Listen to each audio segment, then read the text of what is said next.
சீப்பு இருந்தது. உடனே அந்த அம்மா என்ன தெரியுமா சொன்னாங்க, இதைத்தானே இவ்வளவு நாள் தேடிக்கிட்டு இருந்தேன்.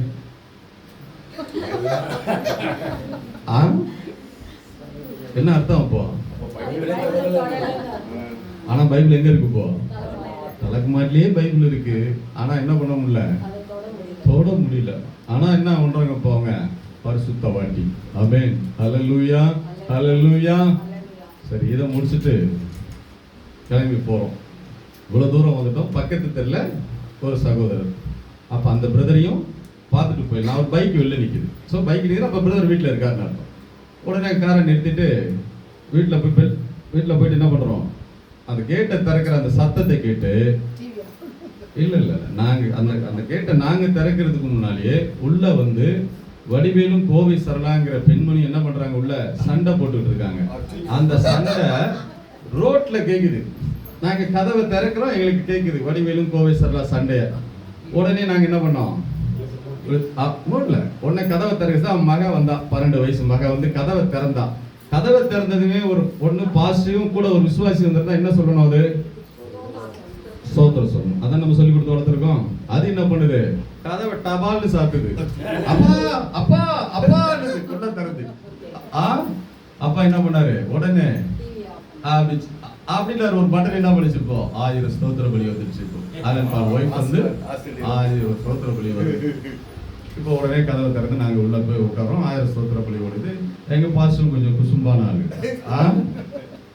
பேசிட்டே இருக்கும். என்ன பிரதர் வரும்போது வேற ஏதோ பாத்துக்கிட்டு இருந்தீங்க, அதை வைங்களேன் பார்க்கலாம் அப்படின்னு.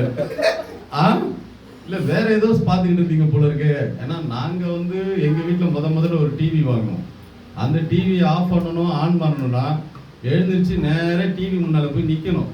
அதை என்ன பண்ணணும், அதுக்கு ஒரு கதவு எல்லாம் டோர் எல்லாம் போட்டிருப்பாங்க. அந்த டோரை திறக்கணும், டிவி ஆன் பண்ணணும். அப்புறம் என்ன சேனல் 1 2 தான் இப்படி திருப்பலாம் போகும். அப்ப அங்க இருந்து இங்க வரணும். இப்ப அப்படிலாம் இல்ல, பட்டுட்டே இருக்கலாம். டக்கு டக்கு டக்குன்னு எல்லா சேனலும் மாறிடுது. அங்க போய் உட்கா பாஸ்டர் இல்ல பாஸ்டர் இருக்கிறாரு அவரு. சரி, நான் அதான் சொன்னேன், பாஸ்டர் நீங்க பரலோகத்துக்கு போக கூடாதுன்னு அவர் விரும்பல. ஏன் வேணாங்கிறாரு அப்ப அவரு? பாஸ்டர் டிவி பார்த்தா வடிவேலி கோவை சரளா நகைச்சுவை பார்த்தா என்ன ஆயிடுவாரு, பாஸ்டர் பரலோகத்துக்கு போக மாட்டாரு பாஸ்டர். அதனால நீங்க என்ன பண்ணுங்க, அத பார்க்காதீங்கிறாரு. கரெக்டா? நான் பார்ப்பேன், ஆனா நீங்க பார்க்காதீங்கிறாரு. பாஸ்டர் மட்டும் போனா போதுமா? சபையும் குடும்பமா போடுவா சிஸ்டர். அப்ப என்ன அர்த்தம், நான் பார்க்க மாட்டேங்கிற அந்த உணர்வு இருக்கு. ஆமென், ஹல்லேலூயா, ஹல்லேலூயா. பாஸ்டே உட்கார்ந்து உங்களோட உட்கார்ந்து அந்த டிவி நிகழ்ச்சி பார்க்க முடியலன்னா ஆண்டவர் எப்படி வந்து உட்கார்ந்து பார்ப்பாரு? உன் வீட்டுல எப்படி ஆண்டவர் இருப்பாரு? ஆண்டவர் உன் வீட்டுக்குள்ள இருந்தா தானே உனக்கு ஆசீர்வாதம். ஆண்டவர் உன் வீட்டுக்குள்ளேயே இல்லைன்னா உங்களுக்கு எப்படி ஆசீர்வாதம் வரும்? என் பாளையத்தில் உலாவுகிற கர்த்தர், உன் பாளையத்தில் உலாவுகிற கர்த்தர் உன்னை விட்டு விலகாதபடி உன் பாளையம் எங்கும் சுத்தமா இருக்க கடவுது. அப்போ உன் பாளையத்துக்குள்ள உன் வீட்டுக்குள்ள ஆண்டவர் உலாவணும்னா நீங்க பரிசுத்தமா வாழ்வது மாத்திரமல்ல, உங்கள் வீடும் பரிசுத்தமாய் காணப்பட வேண்டும். வீட்டுக்குள்ள எல்லா அசுத்தமும் நான் செய்வேன், ஆனா ஆண்டவர் என்னை ஆசீர்வதிக்கணும்னு நம்ம என்ன பண்ணக்கூடாது, எதிர்பார்க்க கூடாது. ஆமென். அப்ப ஆண்டவர் நம்ம வீட்டுல உலாவணும்னா என்னிடத்தில் அசுசியான காரியத்தை ஆண்டவர் காணக்கூடாது. ஏனெனில் அவர் மகா பரிசுத்தம் உள்ள தேவன். அந்த மகா பரிசுத்தம் உள்ள தேவன் என் வீட்டிலே என் உள்ளத்திலே அவர் வாசமாய் இருக்கும் பொழுது அவர் பரிசுத்தத்தை தான் சிநேகிக்கிற கர்த்தர். அவரு பரிசுத்தத்தை என்ன பண்ணுவார், அவரு அருவருக்கிறவர்கள பரிசுத்தத்தை விரும்புகிற ஒரு தேவன். அப்ப நீங்கள் பரிசுத்தம் உள்ளவர்களாய் இல்லாமல் உங்கள் வீடு பரிசுத்தம் உள்ளவர்களாய் காணப்படாமல் ஆனால் ஆண்டவருடைய ஆசீர்வாதம் எனக்கு வரலன்னு சொன்னா எப்படி முடியும்? சிம்சோனை விட்டு ஆண்டவர் விலகினதே சிம்சோனுக்கு தெரியாது. அதே போல உங்க வீட்டுல பாவத்தை நீ செஞ்சுக்கிட்டே இருந்தீங்கன்னா ஆண்டவர் உன்னிடத்தில் இல்லை. ஆண்டவர் உங்களை விட்டு விலகினது உங்களுக்கு தெரியாது. ஆனா நீங்க என்ன நினைக்கிறீங்க, இப்ப ஏன் எனக்கு ஆசீர்வாதம் வர மாட்டேங்கிறது? ஹல்லேலூயா. வேதம் சொல்லுகிறது ஏன் ஆசீர்வாதம் வரலன்னா, ஆதியாகமம் 4ஆம் அதிகாரம் 7ஆம் வசனம் நினைக்கிறேன், வாசிங்க. நீ நன்மை செய்தால் மேன்மை இல்லையோ, நீ நன்மை செய்யாதிருந்தால் பாவம் உன் வாசற்படியில் படுத்து கிடக்கும். இப்ப வாசல்ல பாவம் படுத்து இருக்கு. ஆண்டவருடைய ஆசீர்வாதம் எப்படி வீட்டுக்குள்ள வரும்? ஆமென், ஹல்லேலூயா. ஆண்டவர் உங்க வீட்டுக்குள்ள வரணும்னா வாசல்லே பின்னதான் படுத்து கிடக்குது. இப்போ பாவம் படுத்து கிடக்குது. இப்போ எப்படி ஆண்டவர் உங்க வீட்டுக்குள்ள வருவார்? நன்மையான எந்த ஈவும் பூரணமான எந்த வரமும் ஜோதியின் பிதாவிடத்தில் இறங்கி வருது. அதில் யாதொரு மாற்றுதல் நிழல் இல்லை. ஆண்டவர் சொல்றார், அவர் நன்மை தருவதற்கு அவர் விரும்புறாரு. ஆனால் நன்மையை நாம் பெற்றுக்கொள்ள முடியவில்லை. காரணம் என்ன? இப்போ பாவம் வாசப்படியிலேயே படுத்து கிடக்குது. அதனாலதான் வாஸ்து பார்த்து பல பேர் வாசப்படியை மாத்தி வைக்கிறான். எத்தனை வாஸ்து பார்த்தாலும் சரி, பாவம் வாசப்படியிலே தான் கிடைக்க போகுது. ஆமென், ஹல்லேலூயா. பாவம் போச்சுன்னா ஆசீர்வாதம் வரும். பாவம் வாசற்படியிலே இருந்ததுன்னா ஆசீர்வாதம் வராது. சிம்பிள். ஆமென், ஹல்லேலூயா, ஹல்லேலூயா. அங்கே சோதோம் குமரோ பட்டணத்தின் பாவம் தேவ சமூகத்திலே எட்டினது. காரணம் என்னங்க? அங்கே 10 நீதிமான்கள் கூட இல்லை. ஆபிரகாம் தேவனோடு கூட போராடினான். ஏன் அந்த பட்டணம் அழிந்துடக்கூடாது லோத்து ஆபிரகாம் நினைக்கிறான். ஆபிரகாமை ஆண்டவர் அழைத்த பொழுது ஆபிரகாமோட தன் சகோதரன் எனப்பட்ட லோத்து அவனோடு கூட கிளம்பி வந்தவன். கர்த்தர் எப்படி ஆபிரகாமை ஆசீர்வதித்திருந்தாரோ அப்படியாக எப்படி ஆபிரகாமுக்கு பூமி தாங்கக்கூடாத அளவுக்கு ஆசீர்வாதம் இருந்ததோ அதே ஆசீர்வாதம் லோத்துவுக்கும் இருந்தது. லோத்துவும் அந்த பட்டணத்திலே செல்வ சீமானாய் வாழ்ந்ததினாலே ஆண்டவர் அந்த பட்டணத்தை அழித்து விடக்கூடாது என்பதற்காக ஆண்டவரோடு கூட போராடுகிறான். ஏன் 10 நீதிமான்கள் என்று அவன் நினைத்திருக்கலாம் என்றால், ஆண்டவரோடு கூட கிளம்பி வரும்போது ஆபிரகாம் ஆண்டவருக்கு பண்ணினதான உடன்படிக்கையை பார்த்து வளர்ந்தவன் தான் இந்த லோத்து. தன்னோடு கூட 312 பேருக்கு விருத்த சேதனம் பண்ணி தேவனோடு கூட உடன்படிக்கை பண்ணினதை பார்த்து வளர்ந்தவன் தான் இந்த லோத்து. ஆபிரகாம் தேவனுக்கென்று பலிபீடத்தை கட்டினதை பார்த்து வளர்ந்தவன் தான் இந்த லோத்து. ஆபிரகாம் தேவனுக்கென்று தசம பாகத்தை கொடுத்ததை பார்த்து வளர்ந்தவன் தான் இந்த லோத்து. அப்படியாக ஆபிரகாம் என்னென்ன ஆண்டவருக்காக செலுத்தினாலோ எல்லாவற்றையும் பார்த்து வளர்ந்த இந்த லோத்து என்ன பண்ணிருப்பான்னு நினைச்சாரு அவரு? ஆண்டவருக்காக ஒரு 6 நீதிமான்கள் அவனுக்காக ஆண்டவருக்குள்ள ஆத்துமாக்கள் அவன் ஆதாயம் பண்ணி இருப்பான்னு நினைச்சான்.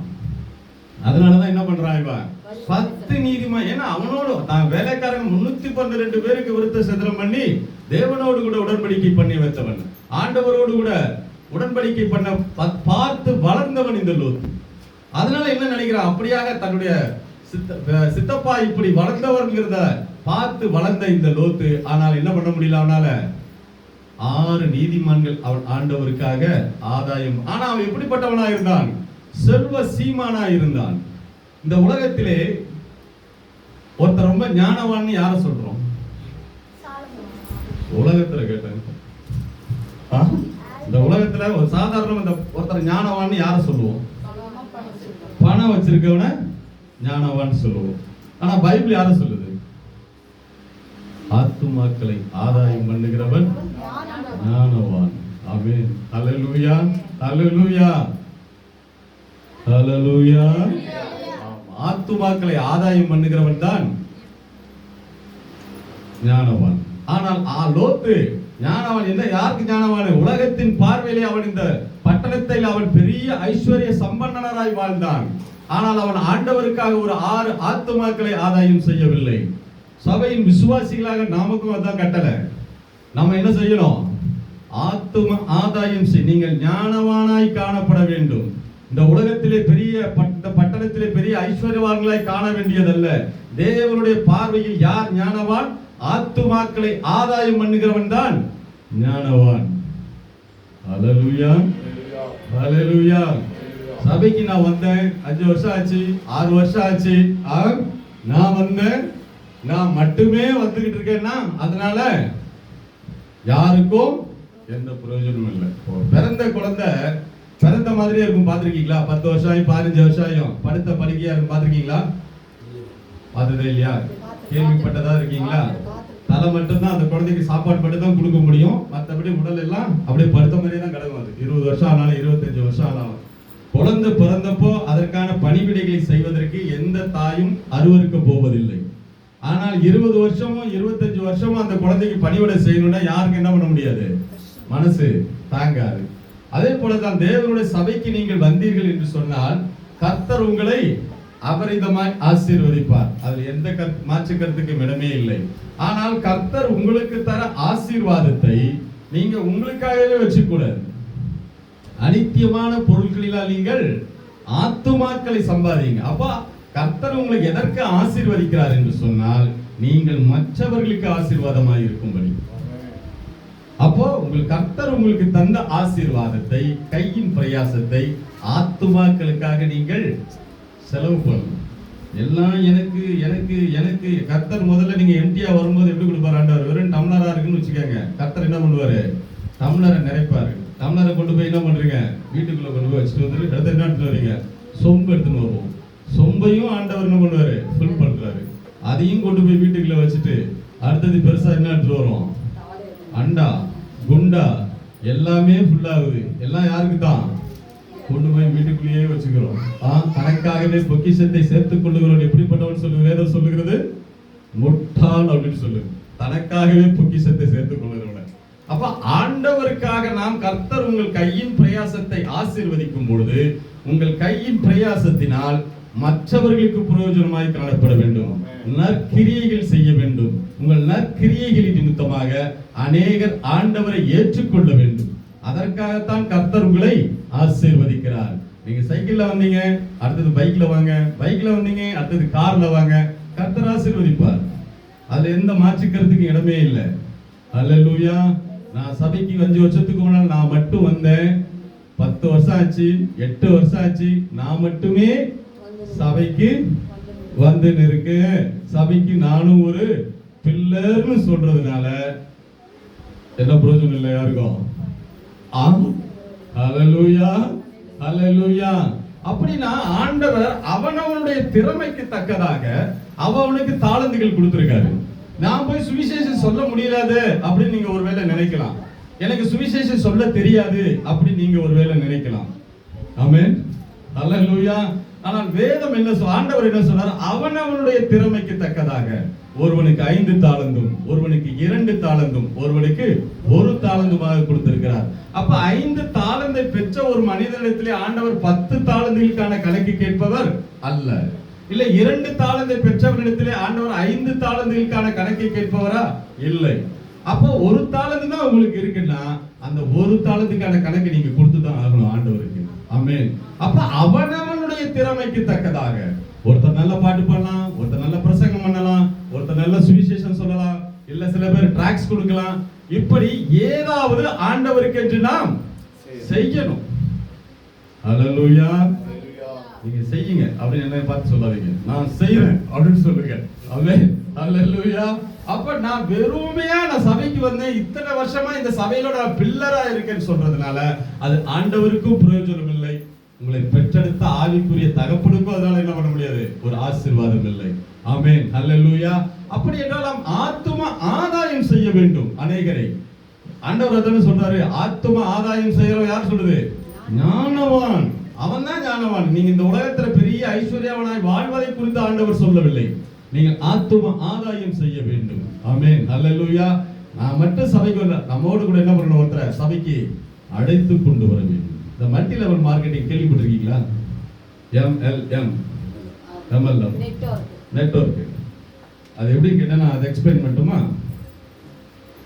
அந்த மீட்டிங் போனீங்கன்னா அவங்க சொல்லுவாங்க, நீங்க ஒரு 5000 ரூபாய் கட்டணும். 5000 ரூபாய் கட்டி ஒரு 3 பேரை சேர்க்கணும்.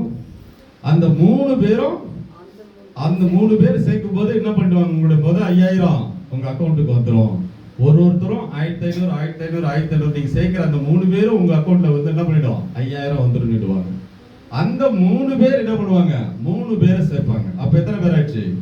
9 பேர். அந்த 9 பேரும் ஆளுக்கு 1500 1500 1500 உங்க அக்கௌண்ட்ல விடும்.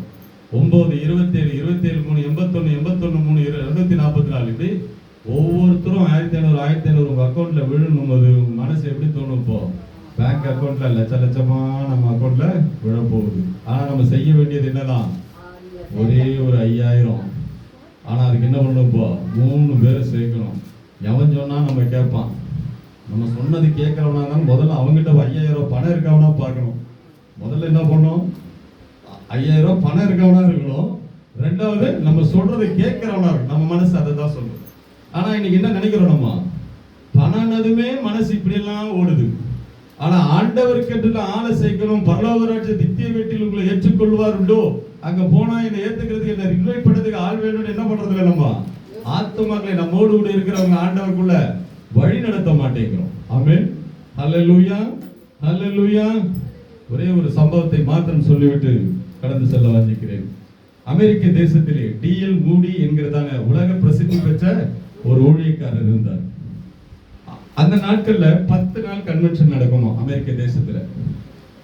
அப்ப அந்த D.L. மூடியோட கன்வென்ஷனுக்கு அந்த சபையின் விசுவாசியான ஒரு வாலிப சகோதரன் தன்னோடு கூட கல்லூரியில் படிக்கிறதான தன்னுடைய நண்பனை என்ன பண்றான், 10 நாள் மீட்டிங்க்கு கூப்பிடுறான். அவன் என்ன பண்றான், 9 நாள் அவன் டெய்லியும் கூப்பிடுறான், நண்பா மீட்டிங் வான்னு அவனை வருந்தி அழைக்கிறான். அவன் என்ன பண்றான், 9 நாளும் தட்டி கழிக்கிறான். கடைசியா 10வது நாள், டேய் இன்னைக்கு தான் கடைசி நாள் மீட்டிங், வந்து கொஞ்சம் அட்டன் பண்ணிட்டு வா அப்படின்னு சொல்றான். இவன் உடனே என்ன சொல்றான், ஒரே ஒரு கண்டிஷன் அப்படிங்கிறான். என்ன சொல்லு அப்படிங்கிறான், உங்க சபைகளிலே உங்கள் கூட்டங்களிலே நீங்கள் பண்ணுகிற ஆராதனை எனக்கு மிகவும் பிடிக்கும், உங்கள் பாடல்கள் எனக்கு மிகவும் பிடிக்கும், அதனால நான் என்ன பண்ணுவேன், பாட்டை மட்டும் கேட்டுட்டு நான் வந்துருவேன் அப்படின்னு சொல்றான். அடுத்த வாலிபனுக்கும் சந்தோஷம், எப்படியாவது ஆண்டவர் கிரியை செய்வார் சொல்லிட்டு என்ன பண்றான், மீட்டிங் போறான். முன்னால வந்து உட்கார்ந்துடுறாங்க. இப்போ மீட்டிங் நடக்குது, இவன் தொடர்ந்து ஜெபத்திலே இருக்கான். ஆண்டவரே எப்படியாவது அவனை சந்தியுங்கள், அவனை தொடுங்க, அவனை எப்படியாவது ரட்சிங்கன்னு அவன் தொடர்ந்து ஜெபித்துக் கொண்டே இருக்கிறான். ஏனெனில் ஒரு பாவி மனம் திரும்புவது பரலோகத்தில் மிகுந்த சந்தோஷம். அப்ப ஆண்டவருக்கும் என்ன பண்றாரு, ஒருத்தன் ரட்சிக்கப்பட வேண்டும் என்பது தேவனுக்கும் விருப்பம். அப்போ அழைத்துக் கொண்ட இந்த வாலிபனும் தன்னுடைய நண்பன் எப்படியாவது ஆண்டவரை ஏற்றுக்கொள்ள வேண்டும் என்று அவனுக்கும் விருப்பம். மீட்டிங் வொர்ஷிப் முடியுது. இப்பொழுது D.L. மூடி பிரசங்கம் பண்ணுவார்னு சொன்னதுமே அவன் என்ன பண்றான், நண்பனை கூப்பிட்டு நண்பா வந்த நான் கிளம்புறேன்றான். இன்னும் ஒரு மணி நேரம் தான் இருன்னு அவன் நண்பனை கெஞ்சுறான். இல்ல நான் சொன்னேன் வந்தேன் கிளம்புறேன்னு கிளம்புறான். இவன் திரும்பினதுமே மீட்டிங் ஆரம்பிக்கும் போதே இவங்க வந்துட்டதுனால என்ன ஆயிடுச்சு, இப்போ கூட்டம் ஃபுல் ஆயிடுச்சு. இப்போ அவனால என்ன பண்ண முடியல, வெளியில போக முடியல. இவன் என்ன பண்றான், உடனே திரும்ப வந்து உட்காந்துட்டான். அழைத்த வாலிபனுக்கோ ரொம்ப சந்தோஷம், ஆண்டவரே நீங்க கிரியை செய்ய ஆரம்பிச்சிட்டீங்க. இவன் என்ன பண்ணா, உட்கார்ந்தவன் D.L. மூடி பிரசங்கம் பண்ண ஆரம்பிக்கும் போது 2 கரங்களையுமே 2 காதுக்குள்ள வச்சுட்டான். ஆண்டவருடைய வார்த்தை காதுக்குள்ள போக கூடாதுன்னு. அழைத்த வந்த நண்பனுக்கு எப்படி இருக்கும் இப்போ, ஆனா என்ன பண்றான், இப்போ அவன் தொடர்ந்து தேவ சமூகத்துல போராடிக்கிட்டு இருக்கான், ஜெபிக்கிறான். ஆண்டவரே இவனை எப்படி நீங்க இவனை விட்டுறாதீங்க, பிடிச்சிருங்கன்னுட்டு ஜெபத்தோடே இருக்கிறான். இப்படி வைக்கவுமே ஆண்டவர் என்ன பண்றாரு, இப்போ அவனுடைய ஜெபத்தை கேட்கிறவர் இல்லையா ஆண்டவர், நம்மளோட விண்ணப்பத்தை கேட்கிறவர் இல்லையா, கேட்டாரு. உடனே என்ன பண்றாரு, யோனாவுக்கு எப்படி ஒரு வண்டு அனுப்புனாரோ அந்த மாதிரி ஒரு ஈ அனுப்புறாரு. அந்த ஈ சுத்தி வந்து நேராக உட்காந்துருச்சு, மூக்கு மேல வந்து உட்காந்துருச்சு. இப்போ மூக்கு மேல இருக்க ஈ எப்படி வரட்டுவான், இப்படின்றான். அந்த ஈ என்ன பண்ண மாட்டேங்குது, போகவே மாட்டேங்குது. உடனே கையை இப்படி எடுத்து ஈயை விரட்டும் போது D.L. மூடி பிரசங்கம் பேசுகிறார், இயேசு உன்னை நேசிக்கிறார் என்று சொல்லி. உடனே காதை போட்டான். மறுபடியும் என்ன பண்ணுது, அந்த ஈ ரவுண்ட் அடிச்சு மூக்குல வந்து உட்கார்ந்துருச்சு. இப்ப இந்த கையை எடுத்து விரட்டா, நீ எப்பேற்பட்ட பாவியாக இருந்தாலும் இயேசு உன்னை நேசிக்கிறார் என்று சொன்னதுமே 2 கரங்களையும் எடுத்து விட்டான். மீட்டிங் முடிகிறவரையும் உட்கார்ந்திருந்தான். மீட்டிங் முடிஞ்சதும் ஆல்டர் கால் கொடுக்குறாங்க. இன்று யாரெல்லாம் இயேசுவை ஏற்றுக்கொள்ள விரும்புகிறீர்கள் என்று கேட்ட பொழுது முதலாவது அந்த வாலிபன் வந்து முழங்கால் படியிட்டானான், இயேசுவை ஏற்றுக்கொண்டான்.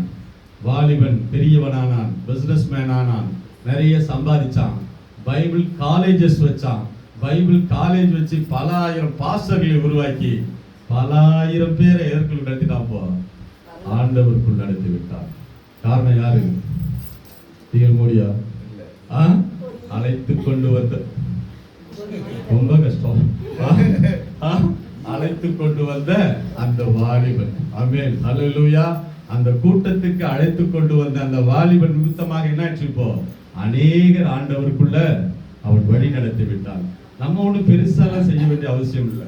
உங்களால ஒன்றும் சுவிசேஷம் சொல்ல முடியா, ஒருத்தரை சர்ச்சுக்கு கூட்டிட்டு வாங்க, ஆண்டவர் இங்கே கிரியை செய்வார். ஆமென், ஹalleluya.